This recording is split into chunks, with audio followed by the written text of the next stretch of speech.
Hello friends, welcome to निष्कर्ष classes. निष्कर्ष classes में आपका बहुत बहुत स्वागत है। मेरा नाम है विपिन और आज के इस वीडियो में हम बात करने वाले हैं कैलेंडर के प्रैक्टिस सेट के बारे में। प्रैक्टिस सेट के बारे में इसके 4 वीडियो में हम इसके बेसिक और इसके टाइप्स के बारे में बात कर चुके हैं। तो चलिए माँ सरस्वती के चरणों में नमन करके इस वीडियो को स्टार्ट करते हैं। तो प्रैक्टिस सेट का फर्स्ट क्वेश्चन है कि यदि बीते हुए कल से एक दिन पहले शुक्रवार था तो बताइए कि आने वाले कल के एक दिन बाद तीसरा दिन कौन सा होगा। तो हमें दे रखा है कि यदि बीते हुए कल से एक दिन पहले, तो ये आज है, ये आज है। आज से बीते हुए कल, आज से बीते हुए कल यानी इससे पीछे वाला कल, बीता हुआ कल, बीता हुआ कल से एक दिन पहले शुक्रवार था। इससे भी एक दिन पहले शुक्रवार था, इस दिन शुक्रवार था। अगर बीते हुए कल से पहले शुक्रवार था तो आज क्या बार होगा? तो शुक्रवार से शनिवार, शनिवार से रविवार, यानी आज रविवार होगा। ओके, उसके बाद में है तो आने वाले कल के एक दिन बाद, इससे आने वाला कल, आने वाले कल के एक दिन बाद, इससे भी एक दिन बाद तीसरा दिन कौन सा होगा? इससे तीसरा दिन कौन सा होगा? तो ये पहला दिन, ये दूसरा दिन और ये तीसरा दिन। ये दिन कौन सा होगा? तो आज रविवार है तो रविवार के बाद में सोमवार, मंगलवार, बुधवार, बृहस्पतिवार और शुक्रवार, यानी उस दिन शुक्रवार होगा, फ्राइडे होगा। तो इस क्वेश्चन का आंसर होगा फ्राइडे। अब हम बात करते हैं नेक्स्ट क्वेश्चन की। नेक्स्ट क्वेश्चन है कि यदि बीते हुए कल से एक दिन पहले रविवार था तो बताइए कि आने वाले कल के एक दिन बाद से दूसरा दिन कौन सा दिन होगा। तो बीते हुए कल है तो ये आज है, ये आज है। आज से बीते हुए कल, बीते हुए कल, ये है बीता हुआ कल, यस्टरडे। बीते हुए कल से एक दिन पहले, इससे भी एक दिन पहले रविवार था। तो इस दिन रविवार है तो बीता हुआ कल क्या था? सोमवार, और आज है मंगलवार। तो आज है मंगलवार। उसके बाद में है कि आने वाले कल के, इससे आने वाले कल के, ये है आने वाला कल, टुमारो के एक दिन बाद, इसके भी एक दिन बाद से दूसरा दिन, इससे दूसरा दिन। तो इससे ये पहला दिन और ये दूसरा दिन कौन सा दिन होगा? तो आज मंगलवार है तो आने वाले कल को बुधवार, उसके बाद में बृहस्पतिवार, उसके बाद शुक्रवार और उसके बाद में शनिवार, शनिवार। तो हमारे क्वेश्चन का आंसर होगा सैटरडे, कि उस दिन शनिवार होगा। अब हम बात करते हैं नेक्स्ट क्वेश्चन की। नेक्स्ट क्वेश्चन है कि एक साधारण वर्ष में 23 मार्च को मंगलवार था तो इस वर्ष 17 जुलाई को सप्ताह का कौन सा दिन होगा। जब इस क्वेश्चन को ध्यान से देखेंगे तो पता चलेगा कि ये टाइप नंबर 2 का क्वेश्चन है। कैसे? कि जो 23 मार्च है उस दिन है मंगलवार, तो 17 जुलाई को कौन सा वार होगा। और वर्ष एक साधारण वर्ष है, साधारण वर्ष है, साधारण वर्ष है, यानी उसी वर्ष का, जिस वर्ष 23 मार्च को मंगलवार है उसी वर्ष 17 जुलाई को सप्ताह का कौन सा दिन होगा। यानी इसमें ईयर सेम है, ईयर सेम है। तो जब ईयर सेम होती है तो हम उसके जो मंथ्स दिए गए होते हैं, महीने दिए गए होते हैं, उनमें और डेज काउंट करते हैं। तो सबसे पहले है मार्च, अप्रैल, मई, जून और जुलाई तक हमें जाना है, तो जुलाई। अब हम देखते हैं कि मार्च में हम 23 से स्टार्ट हुए तो मार्च होता है 31 दिन का। 23 से हम स्टार्ट हुए तो 31 में से 23 माइनस कर देंगे, तो माइनस करने पर आएगा 8। इस 8 को हम 7 से डिवाइड करेंगे तो ओड डेज आएगा 1। उसी तरह अप्रैल होता है 30 दिन का, मई होती है 31 दिन की, जून होता है 30 दिन का, और जुलाई में हमें जाना है 17 जुलाई तक। अब हम इनमें ओड डेज देखते हैं। तो 30 में ओड डेज होते हैं 2, 31 है तो 3, 30 है तो 2, और 17 है तो इसको 7 से डिवाइड करेंगे तो ओड डेज आएगा 3। अब इन ओड डेज को आपस में ऐड करते हैं तो 1 2 3, 3 है 3 6, 6 और 2 8, 8 और 3 11, यानी टोटल ओड डेज हुए 11। इस 11 को 7 से डिवाइड करेंगे तो 11 को जब 7 से डिवाइड करेंगे तो जो रिमाइंडर आएगा वो आएगा 4। तो अब हमें दे रखा है कि 23 मार्च को मंगलवार था, तो जो मंगलवार है उसमें हम +4 करेंगे। तो मंगलवार के बाद में बुधवार, बृहस्पतिवार, शुक्रवार और शनिवार, यानी 17 जुलाई को शनिवार है। 17 जुलाई को शनिवार है, सैटरडे हमारा राइट आंसर होगा। अब हम बात करते हैं नेक्स्ट क्वेश्चन की। नेक्स्ट क्वेश्चन है कि एक लीप वर्ष में 9 जून को बृहस्पतिवार था, तो इसी वर्ष 17 फरवरी को सप्ताह का कौन सा दिन होगा? तो 9 जून को बृहस्पतिवार है, बृहस्पतिवार गुरुवार है यानी थर्सडे है। इसी वर्ष 17 फरवरी को सप्ताह का कौन सा दिन होगा? यदि दिया गया वर्ष लीप वर्ष है, यानी इसमें भी ईयर सेम है। तो ईयर सेम जब होता है तो हम इसके जो मंथ्स होते हैं, महीने होते हैं, उनमें ओड डेज काउंट करते हैं। अब हम देखते हैं कि जो फरवरी है उसमें 17 फरवरी है, तो फरवरी में 29 दिन होंगे, क्योंकि ये दिया गया वर्ष लीप वर्ष है। तो लीप वर्ष में फरवरी 29 दिन की होती है, उसमें से हम 17 को माइनस करेंगे। तो जब 29 में से 17 को माइनस करेंगे तो ये आएगा 2 और 1 12। इस 12 को भी हम 7 से डिवाइड करेंगे, और डिवाइड करने के बाद जो रिमाइंडर आएगा वही हमारे ओड डेज होंगे फरवरी माह में। तो फरवरी माह में 5 ओड डेज हैं। उसके बाद में है मार्च होता है 31 दिन का, तो इसमें ओड डेज हुए 3। उसके बाद में है अप्रैल है 30 दिन का, तो इसमें ओड डेज 2। उसके बाद में है मई में दिन होते हैं 31 और ओड डेज होंगे 3। उसके बाद में है जून में हमें जाना है 9 जून तक, तो यहाँ पर लिखेंगे 9 में 7 से जब डिवाइड करेंगे तो रिमाइंडर बचेगा 2, यानी जून में 2 ओड डेज होंगे। अब हम टोटल ओड डेज काउंट करते हैं, तो टोटल ओड डेज होंगे 15 को जब 7 से डिवाइड करेंगे, डिवाइड करने के बाद जो रिमाइंडर आएगा वही हमारे ओड डेज होंगे, तो रिमाइंडर आया 1, तो हमारा ओड डेज हुआ 1। यानी 9 जून को बृहस्पतिवार है, तो हम ये जो बृहस्पतिवार इसमें -1 करेंगे। तो जब बृहस्पतिवार से एक दिन पीछे जाएंगे तो हमारा आंसर होगा बुधवार, कि 17 फरवरी को बुधवार है। हमने ये -1 क्यों किया? क्योंकि हमें दे रखा था कि 9 जून को बृहस्पतिवार है, तो 17 फरवरी को कौन सा दिन होगा, यानी हम पीछे गई हैं, तो हमने इसमें से -1 किया है। अब हम बात करते हैं नेक्स्ट क्वेश्चन की। नेक्स्ट क्वेश्चन है कि 16 अप्रैल 1671 को बृहस्पतिवार था, तो 16 अप्रैल 1675 को कौन सा दिन होगा? तो हमें दे रखा है कि जो 16 अप्रैल है 1671, उस दिन बृहस्पतिवार था, थर्सडे था, और हमें पूछा है कि 16 अप्रैल 1675 को कौन सा दिन होगा, यानी इसमें डेट भी सेम है और मंथ भी सेम है। तो डेट एंड मंथ सेम वाला टाइप का क्वेश्चन है ये। तो इसमें हम करेंगे क्या कि ये जो हमें ईयर दे रखे हैं, हम इनका डिफरेंस देखते हैं। तो 1675 - 1671, जब 75 में से 71 जाएंगे तो बचेंगे 4 ईयर्स। अभी इस 4 ईयर्स में हम देखेंगे कि लीप ईयर कितने हैं।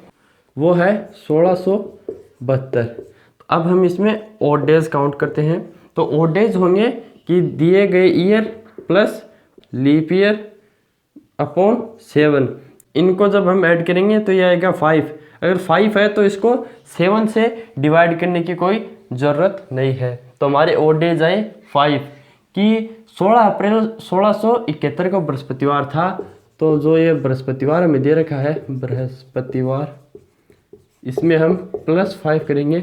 तो बृहस्पतिवार के बाद में शुक्रवार, शनिवार, रविवार, सोमवार और मंगलवार, यानी 16 अप्रैल 1675 को मंगलवार होगा, मंगलवार होगा। अब हम बात करते हैं नेक्स्ट क्वेश्चन की।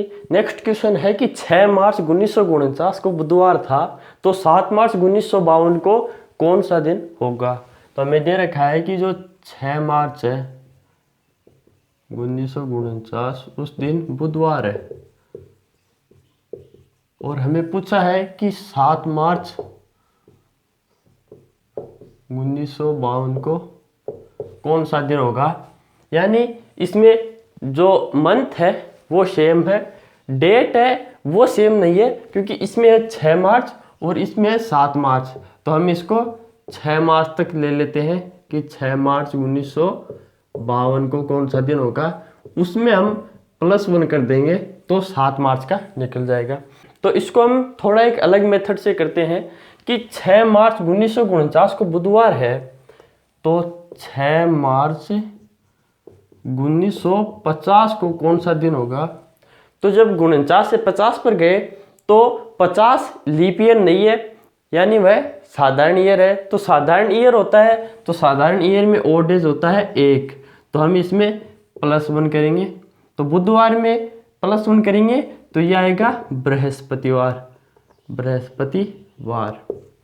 अब 6 मार्च 1950 को बृहस्पतिवार है, तो 6 मार्च 1951 को कौन सा दिन होगा। तो 51 भी एक लीप ईयर नहीं है, यानी ऑर्डिनरी ईयर है, तो इसमें भी हम +1 करेंगे। जब बृहस्पतिवार में +1 करेंगे तो यह आएगा शुक्रवार, शुक्रवार। अगर 6 मार्च 1951 को शुक्रवार है, तो 6 मार्च 1952 को कौन सा दिन होगा। तो ये जो 1952 है ये लीप ईयर है, ये लीप ईयर है, और लीप ईयर में ओड डेज होते हैं 2, तो हम इसमें +2 करेंगे। तो शुक्रवार में जब +2 करेंगे तो शुक्रवार के बाद शनिवार, शनिवार के बाद में रविवार, तो इस दिन हो जाएगा रविवार। अब हमें पता चल गया कि 6 मार्च 1952 को रविवार है, और हमें पूछा है 7 मार्च 1952 को। तो हम अब ये जो +1 है ये इसमें करेंगे। तो रविवार में जब +1 करेंगे तो हमारा आंसर आएगा सोमवार, यानी मंडे। तो ये हमारा राइट आंसर होगा। अब हम बात करते हैं नेक्स्ट क्वेश्चन की। नेक्स्ट क्वेश्चन है कि यदि 15 जनवरी 1993 को मंडे है, तो 17 अगस्त 2004 को कौन सा वार होगा। तो हम इसको 2 स्टेप में करेंगे, स्टेप नंबर 1 और इधर करेंगे स्टेप नंबर 2। स्टेप नंबर 1 में हम करेंगे क्या कि हमें दे रखा है कि 15 जनवरी 1993 को मंडे है, तो हम इसी वर्ष यानी 1993 का ही 17 अगस्त 1993 को कौन सा वार होगा ये ज्ञात करेंगे। ये ज्ञात करने के बाद में ये जो है और इसमें कि एक तो डेट सेम हो जाएगी और एक मंथ सेम हो जाएगा, तो ये जो ईयर्स है इनके डिफरेंस से हम ओड डेज काउंट कर लेंगे। तो इसके लिए हम करेंगे क्या कि जनवरी है, जनवरी, उसके बाद में फरवरी, मार्च, अप्रैल, मई, जून, जुलाई और अगस्त। जनवरी है 15, यानी 31 दिन होते हैं जनवरी में। 31 में से जब 15 माइनस करेंगे तो बचेंगे 16। इस 16 को जब 7 से डिवाइड करेंगे तो ओड डेज आएंगे 2। फरवरी में होते हैं 28 दिन, क्योंकि 1993 में एक लीप ईयर नहीं है। मार्च में 31, अप्रैल में 30, मई में 31, जून में 30, जुलाई में 31 और अगस्त में होते 31 है, लेकिन हमें जाना है 17 अगस्त तक, तो 17। 28 का मतलब है कि ओड डेज है 0, 31 में ओड डेज है 3, 30 में 2, 31 में 3, 30 में 2, 31 में 3 और 17 है। 17 को 7 से डिवाइड करेंगे, उसके बाद में जो रिमाइंडर बचेगा वो हमारे ओड डेज होंगे। तो ओड डेज हुए 3। अब हम इन सबको ऐड कर लेते हैं, तो टोटल ओड डेज कितने होंगे? तो टोटल ओड डेज होंगे 2 और 3 5, 5 और 2 7, 7 और 3 10, 10 और 5 15, 15 और 3 18। तो टोटल डेज हुए 18। 18 को जब 7 से डिवाइड करेंगे, 7 से डिवाइड करने के बाद जो रिमाइंडर बचेगा वही हमारे ओड डेज होंगे। तो ओड डेज आए 4। यानी 15 जनवरी 1993 को मंडे है, तो 17 अगस्त 1993 मंडे में +4 करेंगे, तो मंडे के बाद ट्यूसडे, वेडनेसडे, थर्सडे और फ्राइडे, यानी इस दिन फ्राइडे होगा। अब स्टेप नंबर 2 पर चलते हैं कि 17 अगस्त 1993 को फ्राइडे है, तो 17 अगस्त 2004 को कौन सा दिन होगा ये हमें ज्ञात करना है। तो ये दोनों सेम है, ईयर डिफरेंस देख लेते हैं कि 2004 माइनस 1993, तो ईयर डिफरेंस आया 11 ईयर, यानी 11 वर्ष। इन 11 वर्ष में लीप ईयर देखते हैं, लीप ईयर। तो लीप ईयर है एक तो 1996, उसके बाद में है 2000 और उसके बाद में है 2004, यानी इसमें 3 लीप ईयर है। अब हम इसमें ओड डेज काउंट करते हैं। ओड डेज के लिए हम करेंगे क्या कि ईयर में लीप ईयर ऐड करेंगे और 7 से डिवाइड करेंगे, तो ये हो जाएगा 14/7, यानी रिमाइंडर आया 0। यानी 0 का मतलब है कि 17 अगस्त 1993 को अगर फ्राइडे है तो इस फ्राइडे में हम 0 को ऐड करेंगे। 0 का मतलब है कि उस दिन भी फ्राइडे ही होगा, शुक्रवार होगा। तो हमारा आंसर होगा कि 17 अगस्त 2004 को भी शुक्रवार होगा। अब हम बात करते हैं नेक्स्ट क्वेश्चन की। नेक्स्ट क्वेश्चन है कि नवनीत व प्रियंका अपनी सालगिरह 4 फरवरी 2005 में शुक्रवार को मनाते हैं, तो अपनी दूसरी सालगिरह उसी दिन किस वर्ष मनाएंगे? तो हमें दे रखा है कि उन्होंने 4 फरवरी 2005 को शुक्रवार के दिन अपनी शादी की सालगिरह मनाई थी, तो इसी दिन वह दोबारा किस वर्ष मनाएंगे? तो हमें ये जो दिया गया वर्ष है ये लीप ईयर के बाद में आने वाला ईयर है, यानी जो लीप ईयर है उसके नेक्स्ट आने वाला ईयर है। तो जब लीप ईयर के नेक्स्ट आने वाला ईयर होगा तो हम उसमें +6 ऐड करते हैं। तो +6 ऐड करने पर जो भी ईयर आएगी तो उसी वर्ष वे अपनी सालगिरह दोबारा मनाएंगे। तो जब हम इस 2005 में 6 ऐड करेंगे तो आएगा 2011, यानी 4 फरवरी 2011 में शुक्रवार को वह फिर से अपनी शादी की सालगिरह मनाएंगे। अब हम बात करते हैं नेक्स्ट क्वेश्चन की। नेक्स्ट क्वेश्चन है कि 1 जनवरी 1964 को फ्राइडे है, तो 31 दिसंबर 1964 को कौन सा वार होगा?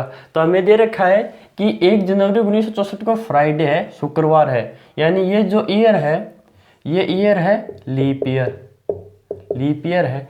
अगर लीप ईयर होता है तो उसमें जो फर्स्ट डे होता है, फर्स्ट डे, उसमें +1 करने पर लास्ट डे आता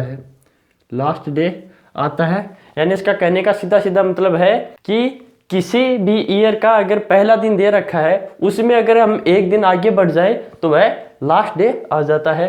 तो इसमें फ्राइडे है, फ्राइडे में जब हम +1 करेंगे तो हम जाएंगे सैटरडे पर, यानी शनिवार। तो 31 दिसंबर 1964 को शनिवार होगा। अगर ये लीप ईयर नहीं होता तो जो फर्स्ट डे होता है वही लास्ट डे होता है, उसमें +1 या फिर -1 नहीं करना होता है। तो फ्रेंड्स अब हम बात करते हैं वीडियो के लास्ट क्वेश्चन की। लास्ट क्वेश्चन है कि किस वर्ष में 2011 का कैलेंडर दोबारा प्रयोग होगा? तो हमें दे रखा है कि 2011 का कैलेंडर। अब देखते हैं कि इस 2011 से पहले लीप ईयर कौन सा था?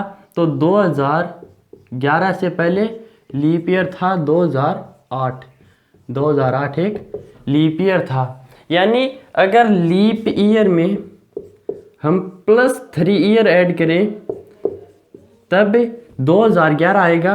यानी लीप ईयर में +3 करेंगे तभी 2011 आएगा। तो जब लीप ईयर के बाद में थर्ड ईयर आता है, लीप ईयर के बाद में थर्ड ईयर आता है, तो हम उस जो सन दे रखी है उसमें +11 ऐड करते हैं, +11 ईयर ऐड करेंगे। तो हमारी सन है 2011। 2011 में हम 11 और ऐड करेंगे तो आएगा 2022। कि जो 2011 का जो कैलेंडर है वह 2022 में दोबारा प्रयोग होगा। तो फ्रेंड्स आज की वीडियो में बस इतना ही। वीडियो को लाइक करें, कमेंट करें, अपने दोस्तों के साथ शेयर करें, चैनल को सब्सक्राइब करके बेल आइकन जरूर प्रेस करें ताकि हमारे आने वाली वीडियोज़ की नोटिफिकेशन आपको सबसे पहले मिले। Thanks for watching.